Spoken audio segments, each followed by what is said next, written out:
listening to the Balancing Act podcast. Here's your hosts, Jamie Wonko and Joe Vitale. Hey, we are back. We are recording, and we're going to jump right into it. Hey, Jamie, how are you? Hi, Joe. Hi, Dr. Noelle Santorelli is here on the Balancing Act podcast. Welcome. This is part 2 of our talk with Dr. Noelle Santorelli. The doctor is in. Oh, yes, she is. Look at that. I love that. Put out your little shingle. Was it 5 cents? 5 cents? Is that what Lucy used to charge? Yeah, there you go. Back in the day. So yeah, we've had a lot of, I love the conversation. I'm so glad we're continuing it. And in part 1, we talked about how we're the problem. Like the parents are the ones that, like, our parenting generation is the ones that we're doing all the things. So we're trying to do the bed parties and the super duper Sweet 16, and who's got the most elaborate setup for these pictures and that thing, and college visits, and who's got what new vehicle for their kid and all that stuff. So we're kind of in that vein. So I guess what we want to ask you is, how do we fix it? Can you fix it for us? Can you? How do we break this? How do we break the cycle, if you will? And yes, and this is always such a complicated answer because it is a complicated culture that we've built with many different variables, right? So we've got schools that are involved, we've got parents that are involved, we've got kids that are involved, we've got coaches that are involved. So it really has to come from a cultural, developmental, and relational approach, right? So we've got to take culture, human development, like the development of our children, and relational approach to solving this problem. So it's not going to be like a one-pronged approach. But let's talk about some ways that I think we can start to break this cycle. The first way we can start to break it is by having conversations just like this. Having honest, authentic, vulnerable conversations about, hey, what are we doing? What do we see, right? I always say name it to tame it. If we don't talk about what we see going on in a real authentic way, and we don't have people that are sort of brave enough to say, I don't want to ride the roller coaster, or I don't want to go to Great Adventureland, right? If we don't have people that are gonna say, I don't like this, or I don't want to be in the mom chat, that's fine if you do, but I don't, and please don't be mean to me for it. Right. So we have to, number one, be able to name what we're seeing. So I am shocked often at the number of people that work in schools that I talk to when I say, do you know what relational aggression is? Or do you understand what covert bullying is? And they say, no, I do not. That can't happen if we want to change this culture. Can you explain what covert bullying is? So covert bullying, relational aggression, and social bullying sort of all go together. It's sort of it's different words for the same behavior. It is targeting someone, but using relationships and using relational techniques like gossip, manipulation, triangulation. So like getting people to side in different groups, backstabbing, gatekeeping. So withholding information, important information that could be helpful. Do you know what time the audition is? No, I don't know. Do you know what building it's in? Right? Gatekeeping.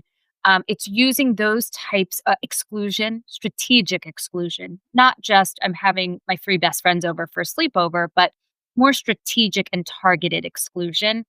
Weaponized social media use. So specifically using social media to host exclusive parties and tag people and not tag other people, cropping people out of photos.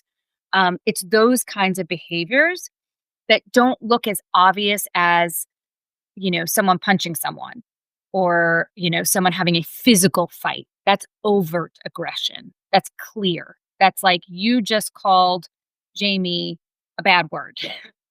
I saw you do it, Joseph. You just did it, right? That's overt. I can see it. That's very different than you subtly messaging me and saying, I don't know, Jamie's just been a little weird lately before we got on this call. Right. So then I'm sort of like, yeah, Jamie is kind of weird. right? Jamie is kind of weird. I mean, thank you. And that's what what a compliment. That's what we love about her. Hey, Jamie, when's the Pee Wee Herman documentary? Oh my goodness, May 23rd. Mark your calendars. What can I? It's true. Can I add something to the list? And that's why I love you, friend. Yeah, that's why I love you.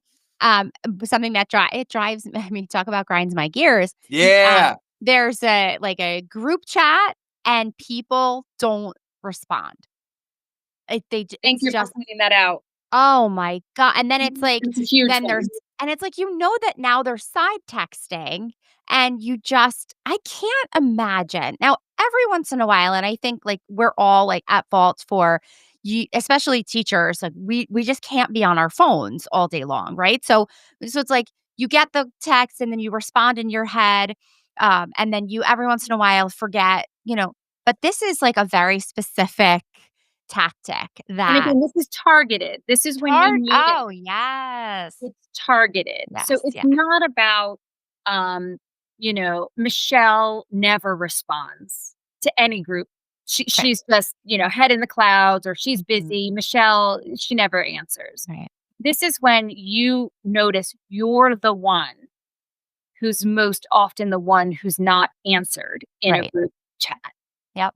Right? Yes. It's targeted. It's very different than just saying everyone always has to respond to everybody. It's when one person feels particularly targeted. It's strategic. Mm-hmm. But it's covert. So you look weird, since I'm going to stick with that word. Yeah. Or some people say crazy. Or needy or too sensitive. You say, hey, Michelle, I notice you respond to everyone's texts, but not mine. Then you look like you're being too much. That's another word that I hear a lot in my office, right? The person is just too much. So what's a good strategy to deal with that? So that's really complicated, because that's going to depend on where this is occurring. So if it's a group of teachers that you work with, you might respond differently than if it's a group of people in the neighborhood who you don't work with. So the context is really important. So whenever I'm working with people in my private practice on how to address relational aggression, it's really, really important that we're very careful about mapping out all the specifics, like the who, what, when, and where. And that individual person's personality and temperament. So what Jamie might be able to, and the season of their life. So what Jamie might be able to handle. So let's say this is a group of other teachers, but she works with these teachers. She may proceed very differently than if this was a group of teachers that she was friends with from graduate school. Gotcha. Right? It also might depend on where she is in her season of life. If she's really overwhelmed with caring for parents, or caring for, elderly parents, or a sick kid, or she may not have the bandwidth to address it and handle the sort of the consequences of what her saying something might do. It also depends on what her goal is at the end of the day and in this season of her life. Or she may not have the personality to want to handle conflict directly. So we have to take into account all those things when I'm working with someone in private practice, and really map out a strategy. So just like with, when I work with people in domestic violence, right? We have an exit plan. We have a very carefully curated exit strategy. That's the same thing when someone's dealing with relational aggression, because it can get really ugly, really violent, and it can really escalate to people losing jobs, police being involved, businesses failing or being, destroyed with Google reviews. So we have to be, I like to be very careful with how we orchestrate a response when someone is the target of relational aggression.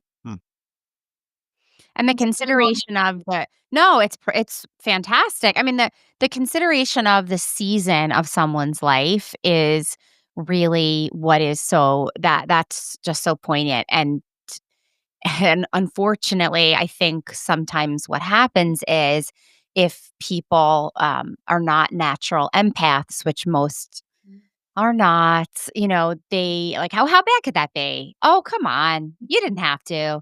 Oh, how much time did that take?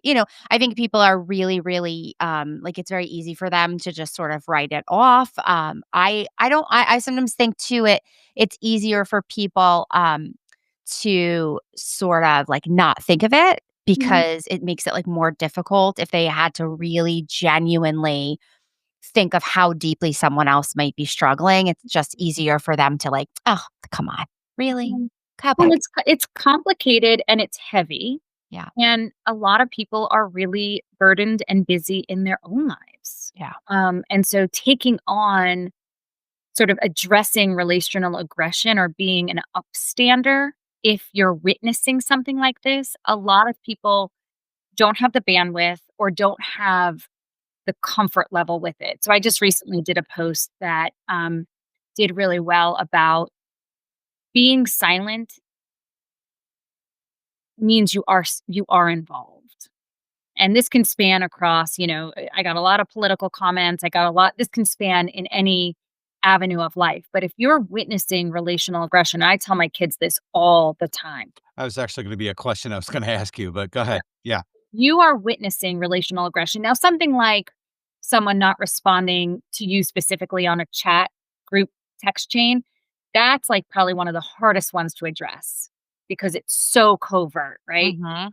But if you witness someone's consistently excluding one person, or you witness someone's consistently making backhanded compliments to another person, or if you witness something where, um, your friend is being teased, you need to stand up and say something.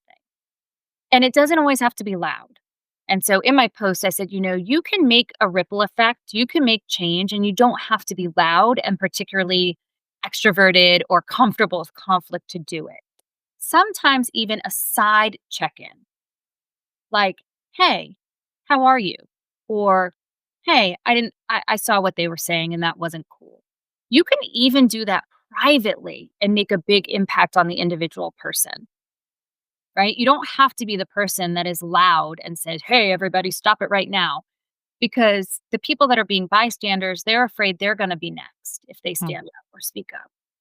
So I have a like a scenario to that effect, but it's not it's relational aggression a little bit within a family system. So, let's take a wife, a mom who her mother in law is always liking everybody else's Facebook pictures, always commenting on them, like always having something to say, not her family. And she's brought it up to her husband many times, and he wants like zero part of that. Now Um, she's liking other, like family family members? members. Okay, not Mhm. not friends, but No, family. other family members, yeah. Who do less or show up less or whatever that might look like to them. And so she's gone to her husband and she says, like, this is really like this is so hurtful. And it's kind of like, here's the receipts, a little bit like housewives. Like here, look, this is happening. And he just cannot and will not acknowledge it. What do you do in that space as a spouse? Because that just creates so much animosity. Right. I think, again, it comes back to understanding that this is a dynamic that is based in human nature and it's happening. So the spouse who's saying, "This is happening and it's hurting me," she's getting a very dismissive response when she's hearing, "It's no big deal," or "You're overreacting," or "This isn't true," to the point where she's like, "Here, I have receipts," right? Right. So he's sort of dismissing something that is common knowledge behavior, or it should be common knowledge behavior, Right. right? That's sort of the she can say, and if she's able to label something and say, this is actually relational, this is actually covert and it's relational aggression. Mhm. Sometimes people need the language to understand it's happening. Okay. And so being able to just identify it as what it is and why it's hurting. There's actually a research study that I haven't gone into in as much detail as I'd like to, but I'd like to go into it more. But I just read sort of the overarching view of it, and it's talking about social media um, and its sort of role in ostracizing someone and exclusion. So it looks at social media and what it feels like when your stuff isn't liked or commented on by people that should be, or when other people are creating something and they're not tagging you in it. Yeah, I've talked about that from a digital citizenship perspective with when I used to teach a technology elective. We used to, have this discussion about social media and posts where, Jamie, you post, the you in the dress for the cotillion, and it's fire emojis, and it's girl, you slay queen, and all that other people making amazing comments. And then Noelle posts, a similar picture, and there are no comments, not negative comments, nothing. And how we look at that as, oh, does my hair look okay? Was this not the right color for me? Did I look fat in this picture? Whatever thoughts may happen and go through your head, right? Like, it doesn't necessarily, like, I don't know. It's very hard for us to realize, like, okay, if when we put ourselves out there and we don't hear anything in return, it becomes like almost a hurtful thing, It is. And this research is showing, and similar to sort of this example with, because I do see this within families a lot. So people will say, "Oh, you talk about mean girls, you should see my mother-in-law," or "Oh, you talk about mean girls, you should see my sister-in-law." So this same type of relational aggression or covert aggression absolutely happens within families, grown adults, like families, grown children, grown adults. But this research study was saying that the sort of felt experience was similar to if you're, in person excluded. And it all has to do with belonging and group belonging. And we all want to feel, certain people have higher. And so it was sort of moderated by an individual person's degree of need for belongingness. Certain people have a higher degree of a need for belonging. And those people felt the not liking, not tagging much more deeply than those who don't have that high need for belonging. So there's individual difference also, like personality, right? Yeah. That's why I feel like our kids, as they go through this cycle, right? This cycle of life, and they're going through high school and they're going to be getting to college. Like, I just feel like, not that they're setting themselves up for failure, but I just think that they're like, we're not breaking the cycle with like what we're creating for our children, and like, what's it going to look like when our kids are parents for them and their kids? Like, are we still going to be doing all the things? And right now, everything is pointing to yes. Right. So I think getting some education out there, like getting education into schools, getting education even into sports organizations, right? Having a little talk about parent participation and how, as much as that's, we want that, it can also cross a line. Explaining what is relational aggression, what is covert aggression, what might it look like, help teachers understand how to identify it. If you've got a kid that's constantly on the receiving end of multiple people in a group saying that that kid's a quote unquote bad kid, maybe dive a little deeper and see if there's something you're not picking up on, right? Like maybe that kid is just sort of, creating havoc. But maybe maybe he may or may not be the target of some relational aggression. So, and how would you identify that? How could you dig a little deeper? What kinds of things might you be able to look for as a teacher? Is that kid often alone at lunch? Did that kid used to be close with all these people and then suddenly he or she isn't? There are certain things to look for. But I think educating our people that are around children on what this is and what it might look like, doing classes on things like digital citizenship, thinking before you tag a whole group and crop someone out. Because if we don't teach it, how are they going to know it? Yeah. Yeah.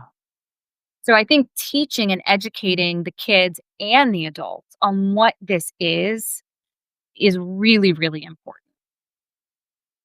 I think this is also, it's new, right? I mean, it's as been around forever, but it's been like we're defining it, right? We're defining what it is. Like you said, you got to name it to tame it. That's one of the things you led into. I mean, with the rates of suicide in middle school and teenagers, right? That doesn't typically occur because someone is physically beating someone up. Or other violent actions where we It talk about, usually occurs like because of yeah. covert aggression, Yeah. being kicked out of a friend group, right? Literally. Mhm. There are middle schoolers committing suicide because they've been canceled from a friend. Mm-hmm. I mean, Yeah. that's the level of what we're talking about here. Yeah, I have a question about cutting. Literally cutting or cutting off from a friend group? Literally cutting. Oh, Yeah, I have a cutting question. So this has become something that we see more and more often. I've talked to like other people like within my own age group, other moms and with kids that are teens, and we're like head scratching. Like I don't know anybody that was doing that. When I was a teenager. Is that because like no one was talking about it, or is it like is that a newer form of self harm? And I don't know the literature on this. I've worked with a fair amount of, adolescents who engage in self-harming behavior. Okay. I do think that it was probably around and it was probably less talked about Okay. openly.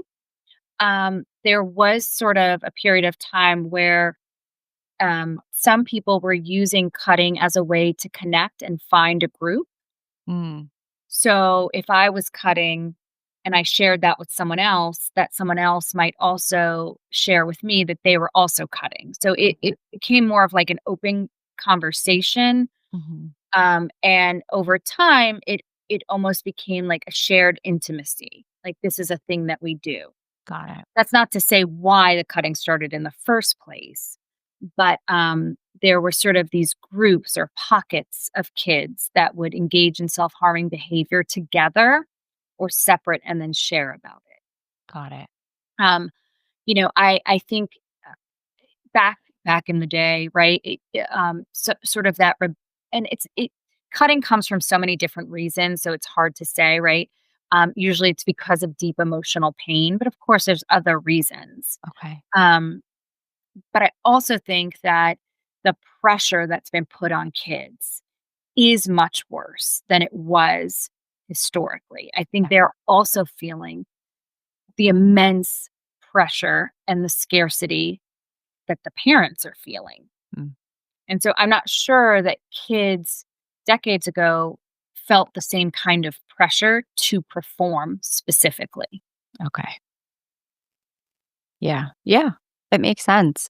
I mean, I say that I don't think that I like to think that I don't pressure my kids. But there's just like things that are in place of like who's in an honors class, who's not in an honors class, um, state testing is like something that you almost can't as a parent.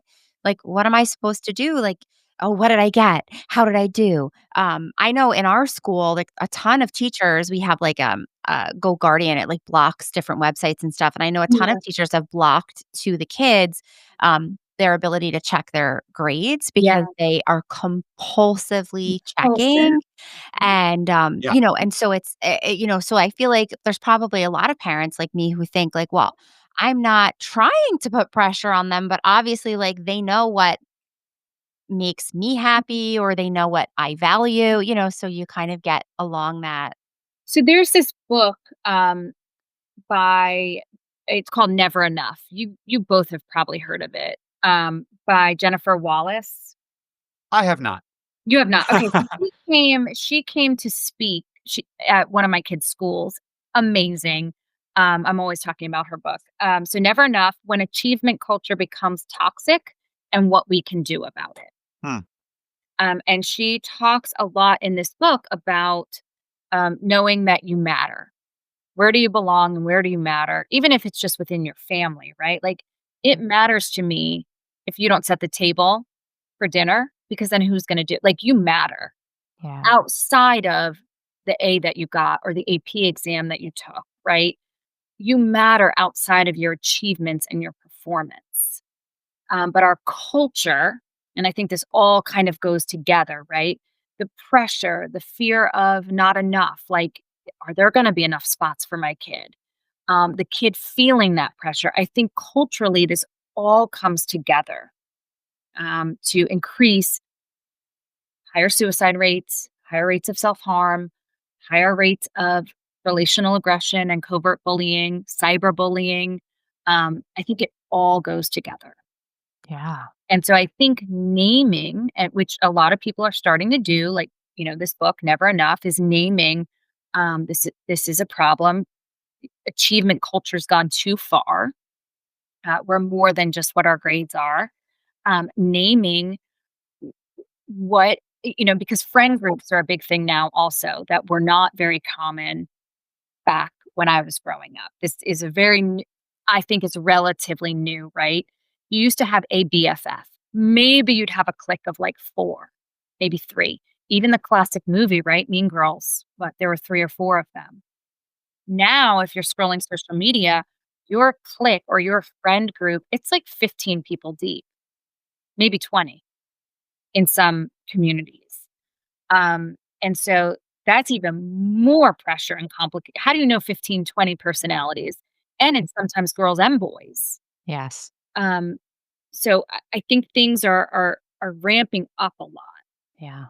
My son has an expression that he uses a lot because he has 2 groups of friends, and I'll often say, "Our Joe and I, our kids are the same age, they're friends," and so my son plays music, and so he has like this other, and I'll say like, "Oh, why didn't you ask?" William, if he wanted to come to that event with Joey, and he's like, "My world's mom. Got to keep my world separated." Right. And I know that it's rooted in he doesn't like you can't all like each other, which I can't. Who like 15 people? That's a lot of That's so people. many people. It's so many people. But many people. and so for him it's like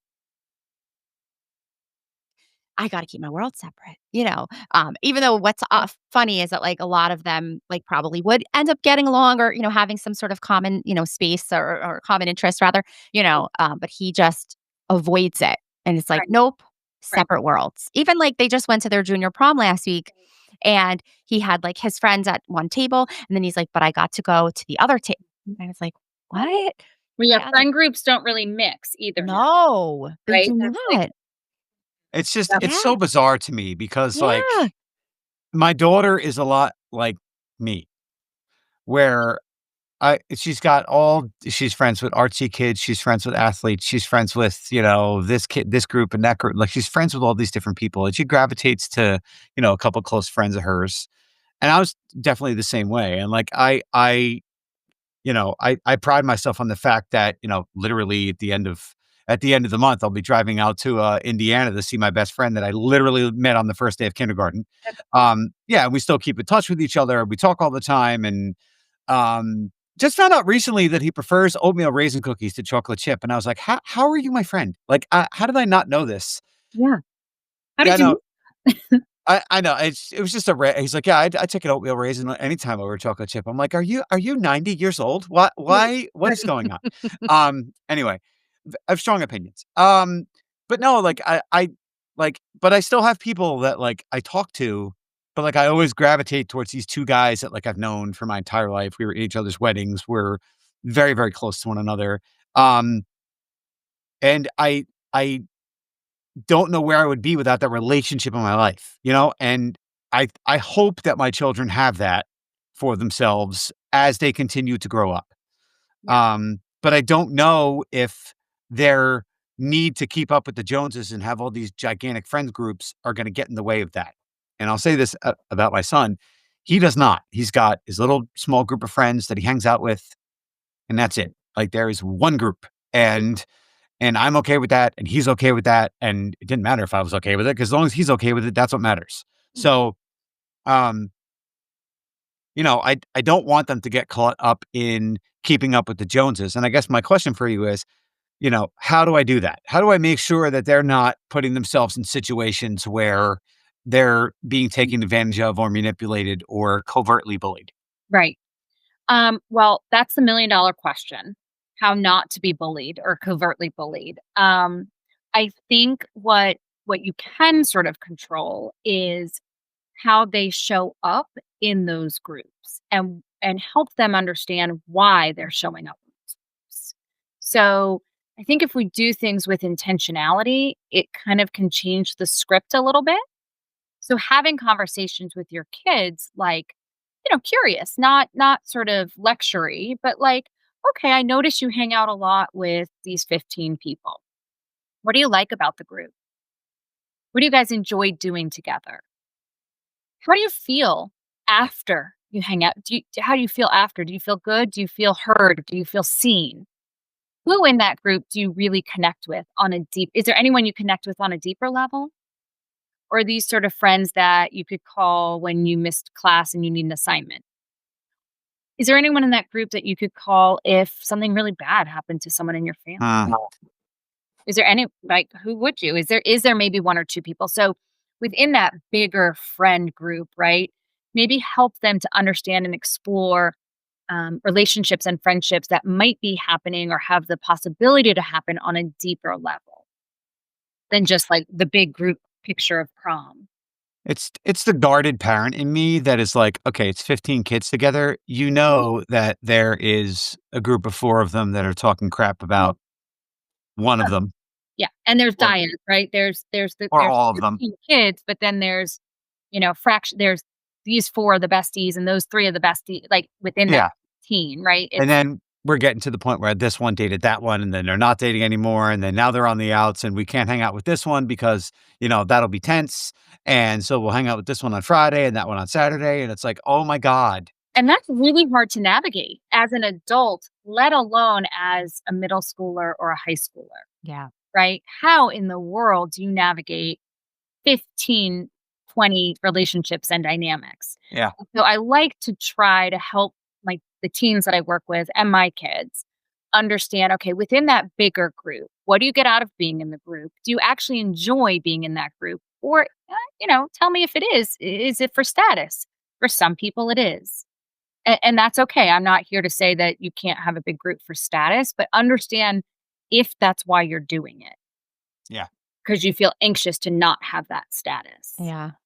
I have identical twin girls, and one could care less. I mean, she just couldn't. It just doesn't matter to her. Like, she is very content. She has a couple of friends. She's very happy with that. Whereas the other one has quite like a wandering, like, she's sort of like, everybody has more friends than me. Everybody's doing better things than, and they're still not allowed to have social media.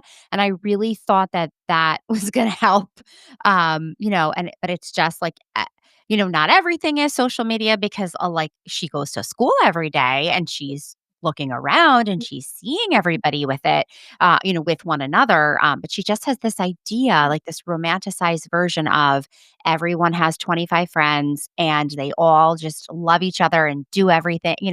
And a lot of middle schoolers and teenagers have that perception that they just desperately want a friend group. And they don't necessarily understand that what looks fantastic and fun and lovely maybe isn't. And as a parent, you can point some of that out. Like, with 15 people, there's no way there are 15 deep connections. It looks that way, but it's not. And that's why I try to help them see, like, okay, within that group, who might you form a deeper connection with, even if you're sort of a fringe member of the group? If there's someone who's desperate to be in the group, Right. some people don't care, right? I also try to encourage. I actually like what your son is doing, right, with the 2 worlds. Yeah.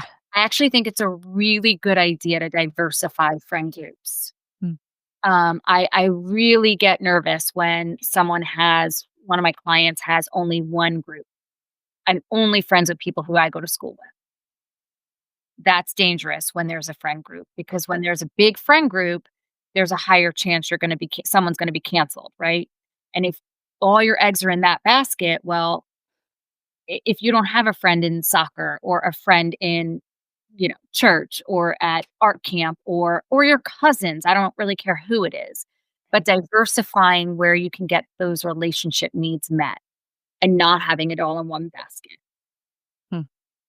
There's also an interesting thing that happens, and I think I talked to my daughter about this the other day, and it had to do with, they're about to be high school seniors, right? And their Jamie's son is also, in that boat. And there's this idea of nostalgia where it's like those 180 days are going to go quickly. But it's like, I said to my daughter, I said, you're going to get to May of next year and all the bullshit's just going to disappear, right? There's just not like the clicks and this one that like that, like it just doesn't exist anymore. There's this very interesting dynamic that happens right at that moment where like the kids start to realize like, okay, this is all ending. And I've been doing this since I'm 5 with some of the same people. So maybe I should live and enjoy the moment and stay out of all the BS. It just kind of naturally, organically happens. I don't know why. I'd love to study it and bottle it. But I think that's the moment where hopefully they'll start to realize like, okay, these are like your people are those people, right? And whether it's a small friend group or a larger or 2 separate groups that you're keeping in different worlds, that's an interesting thing that Jamie said is like, maybe those kids do have some things in common. They probably do. Yeah. Yeah. I also think, as far as parents go, right? We were talking a lot about parents and our sort of enmeshment or over involvement in our kids' success, and even our, this relational aggression comes out when there's an over involvement in our kids' success, either academically, athletically, or socially, right? The relational aggression usually is like a power play or power dynamic. And I think the parents start to get fired up when we start to see fractures within friend groups. Oh, 100%. Right? Or we start to see, kids that were besties at 7. Well, now that they're 13, Johnny wants to play softball and, Maddie wants to play something else or video games, right? So as parents, when we start to see the fracture happening, that is pretty developmentally normal. I think we've gotten more involved than ever. And we forget that 6 months down the road, what seemed like DEFCON 5 for Johnny and Maddie or whatever I named them is no longer that. But as adults, we get over involved and we kind of blow shit up. Am I going to be beeped out? No, I love it. I'm leaving it. Okay. I'm like, oops. YouTube be damned. So we have to, as the adults, model emotional maturity and model that we can handle disruptions in friendships. Now, it's a fine line, right? Because I don't want a parent saying to their kid, "Oh, boys will be boys," or "It's middle school." That's very dismissive, and that's not helpful. But you can say, "This is painful and this hurts, and I know you and Johnny were best friends." And it's normal to have shifts in your relationships. Yeah, and I've definitely said it's middle school. It's look, I've said it. Like so many parents do. And I've said it to students that I teach. I'm like, look, this is middle school. This is what happens. And it's unfortunate. And sometimes things like, once again, time has a way of healing all wounds, right? Yeah. Just give it a little bit of time and things kind of smooth themselves out. But when parents jump in and blow it up, right? And they're, they can create, they add to the drama instead of helping the drama. Yeah. Right. And that, I think we have to stop that as well. We have to learn that our kids can handle some distress. We can give them the skills to try to manage on their own, and we can intervene when it's absolutely necessary. And that's going to depend on the situation, the kid's temperament, the kid's personality, lots of different things. Yeah. But we do have to keep in mind that, yes, it's middle school. Things can change like that. Things can change in a month. My daughter has been having some different, like just some stomach issues and medical. So she has a doctor's appointment coming up, and she said, "Mom, I'm so worried. I'm just so worried about going." And I said, "Oh, I'm so sorry to hear that. I didn't know." We were in the car, and she said, "Are you joking?" are you joking or serious? And it was like one of those moments where you realize like I'm with middle schoolers all day long where no one really is serious. And now their new term is like you're a glazer. Like Oh, you can't even give someone a compliment where you're just you're I said like yeah. you're glazing them, and I'm like, we call that blowing smoke up someone's you know what, Yeah, right? That's essentially what it is. And I real and so for other parents who maybe aren't in middle school all day long, be like, "What do you mean? Of course I'm and so I've tried to meet her with like, "Oh, no, of course," and just keep it like really calm and low, but I can fly off the handle too. So I'm like like, "What did they say? What are right. And so and it's I think hard. part of that change, so we've got, naming it to tame it. Yes. We've got, for just individuals, right? Parents, but I think more institutional change. So like Yeah. really having some more formal, structured education for educators and administrators around what is relational aggression, right? So helping your kid name it, but also helping the people that are with the kids all day understand what's happening and being able to look for some signs or some evidence if that is something that's occurring. Yeah. Um, so we've got that.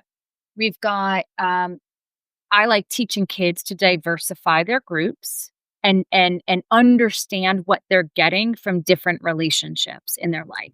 That's a great that's a Uh, huge I love that, by the way. Like, I love the questions you were asking. Like, how does that, do you feel seen? Like, is there someone that question you asked, like, hey, if something were to happen and you needed to call someone, like, Who would it who in be? the friend group would you call? I love that. I love and Yeah. that it's because okay if there's someone in the friend group that you just call for homework assignments, that's fine. That is a different relationship Yeah. than the person that you might call if your cat died, right? And that's okay to have those differences. Yeah. And that helps you not put all your eggs in one basket Mm. and to understand that friendships and relationships are very nuanced. Yeah. I also think we have to start much earlier on teaching um, conflict resolution and understanding how we feel and appropriate ways to express that. So what happens with girls a lot, right, is we've been sort of taught to be nice and not to be angry. And if you're angry, don't start yelling and screaming and hooting and hollering, right? You're gonna really sort of covertly have some resentment and go against another female. And so teaching that like the range of emotions is okay and how to express those emotions. Mm. And I same think with boys, they can't be sad if there's like a relationship rupture. Well, why not? Maybe they can be, and maybe we should talk about that. It's okay to be sad Yeah. if you feel like you're losing a friendship. yeah, and this is a whole different conversation for Yeah, another time. But let's go back to, everyone gets a trophy and the watering down of who's in what national honor society because the standards are so vague, not necessarily vague, but, like, everyone gets in and grades are inflated and who's doing what and where, like, with that academic pressure, like, I think starting earlier would be good to be like, "Hey, not everybody's gonna be the cream of the crop and the top of the list. That's reserved for the kids that are the cream of the crop and the top of the list." absolutely. And Not dealing everyone's going to med school or law school or building a business, right? Like Yeah, that's okay. it's 100% okay. Yeah. And I think if we are listening to our kids and having these conversations, I think that ultimately we're gonna help break the cycle and have, the next group of parents who hopefully will not be doing all the things, and dealing with, the idea of Maycember and the 6,000 things that everybody has to do. Please no bed parties. Yo, Like I don't like, I don't know. Yeah. I'm Yeah. frightened. I'm thoroughly frightened. I have boys, so maybe they don't do bed parties. Do boys You do bad may parties? not that I've seen. I don't think so. I don't think they do. I I know. don't think there's been a thing. I Yeah. think it's like Yeah. you wear a sweatshirt, you hold up a pennant, and you're good. You do that. You do this. Yeah. So, Oh my well, goodness. Well, Dr. Noelle Santorelli, we appreciate you, and so every much. minute of this, talk with you, we could keep you here Oh, forever I and can talk ever. for hours and hours with you. Thank you so Yes, much. I really wanted you to fix my entire life, and you didn't. I'm So sorry. I'll have we'll to just we'll just have Uh, to have you back. yes, come Um, so yeah, so absolutely, Doc, I appreciate you very much, and for being willing to come back on this season because, again, you were so well received. Like, people were waiting, so now we're giving you double Dr. Santorelli. All right. Ladies and gentlemen, we'll see you all next time on the Balancing Act podcast.